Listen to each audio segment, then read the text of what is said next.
Good evening, everybody. Well, I wanted to show you this chart.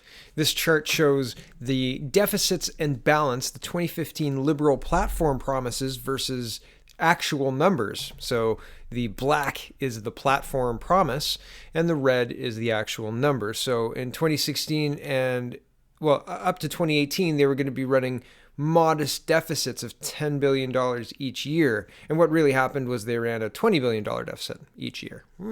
And then in 2018, they were supposed to start coming back to balance, right? And it was supposed to be a $6 billion deficit this year. Instead, that by this year, I mean 2018, heading into 19, right?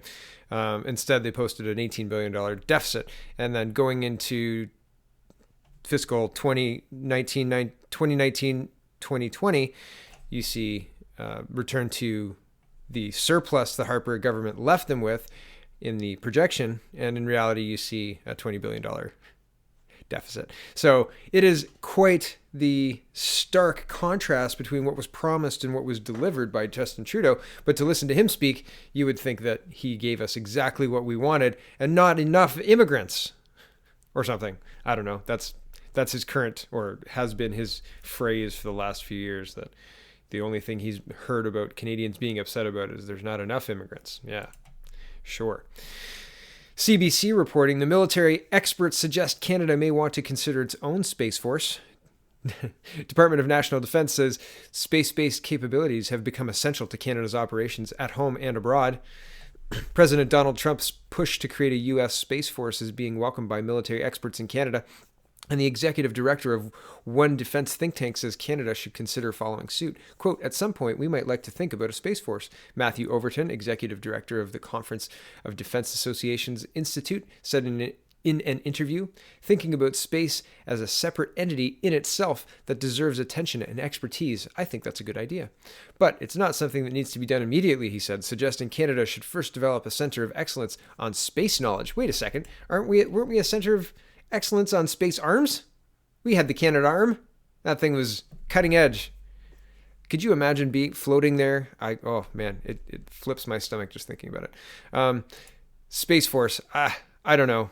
I'm not sure. We've got other problems to deal with. Military. How about our Navy? Have you read the Mark Norman travesty that's going on? How about spending money fixing the military that is currently just a Coast Guard, because our Navy is in dire straits and the government is trying to throw the book at the only person trying to actually fix it, which is just terrible, terrible. The last story tonight, because it's a short video, because it's Sunday night and everybody's got to get ready for work, is Bill Tufts reporting, quote, United Nations Parliamentary Assembly, a campaign that advocates establishing a one-world parliament without borders with complete oversight of international economic and financial institutions that operates worldwide. Really? Oh yeah, really. And we're gonna look and see who supports it as well. There's a bunch of MPs who have signed on. So what is it? This is the UNPA campaign, the Campaign for United Nations Parliamentary Assembly, and the link is in the description. You can read for yourself. It says the proposal of a UN Parliamentary Assembly. In this age of globalization, more and more issues have a global dimension that requires global cooperation. At the UN and other international fora, governments come together to negotiate and decide on policies that affect us all. The UN Charter begins on the promising opening words, quote, we the peoples. However, one will seek in vain for any clause in the document that specifies a means by which ordinary people can play a role in the organization's deliberations and decision-making. The bodies of the UN and international organizations are occupied by officials who are appointed by the executive branches of national governments. In view of the growing importance of international organizations and the decisions, this is no longer sufficient.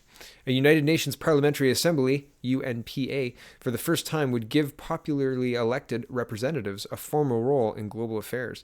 As an additional body that the Assembly will directly represent the world's citizens and not governments. Initially, states could choose whether the UNPA members would come from national parliaments, reflecting their political spectrum and gender equality, or whether they would be directly elected. Eventually, the goal is to have all members directly elected. Starting as a large consultative body, the rights and powers of the UNPA could be expanded over time as its democratic legitimacy increases. The Assembly will act as an independent watchdog in the UN system and as a democratic reflection of the diversity of the world public opinion. In the long run, once its members are all democratically elected, the Assembly could be developed into a world parliament, which, under certain conditions and in conjunction with the UN General Assembly, may be able to adopt universally binding regulations. In short, the UN should evolve from what many believe to be a generally ineffectual quote, talk shop into a viable democratic and legislative body. Right. Well, it's not like our prime minister signed up or anything. Oh, wait. Yeah, he already did. So here's the supporters page and overview, and you can look at all individual signatures or members of parliament or former members of parliament. There's a lot of different ways you can mix it. I decided to look for members of parliament in Canada, and you can see that that's what they're mixed as here. And if you scroll down, you can find Justin Trudeau. There he is. He's signed up, as well as many other. There's 64 in total MPs or former MPs, and their names are all here. So have a look, see if your MP is here, and maybe give them a call and tell them that you don't want this kind of electoral reform. When you signed up for electoral reform, you wanted something that was going to represent Canadians' values and Canadians' needs, rather than globalist needs. I don't want to give up our imperfect democracy for a one world government that says, oh yeah, well, we've got a disaster and you've got land, so you're taking all of these people, and oh, you want money? Nah, maybe next year in the budget if we decide to let you have it. Oh, and no, we're not going to unwind any regulations. Sorry, Alberta, your oil is no good here. Continue buying Saudi oil. Haha. Because, it's the UN. Go check out who sits on a lot of the major UN seats. It's Saudi Arabia and Saudi-friendly countries. So, is the United Nations is this something to continue? Is this something that's worthwhile? Is it doing the job that was initially brought out for? At this point, I think that's questionable at best, especially when they're calling for one world governance and a popularly elected representative. So we don't like that electoral college. Let's just bypass it by using a one world government and popularly elected representatives. Haha, there we go. No need to worm our way into other political organizations or imperfect countries. We'll just create our own system that's really easy to manipulate. Popularity contest, because that's not easy to rig and fix.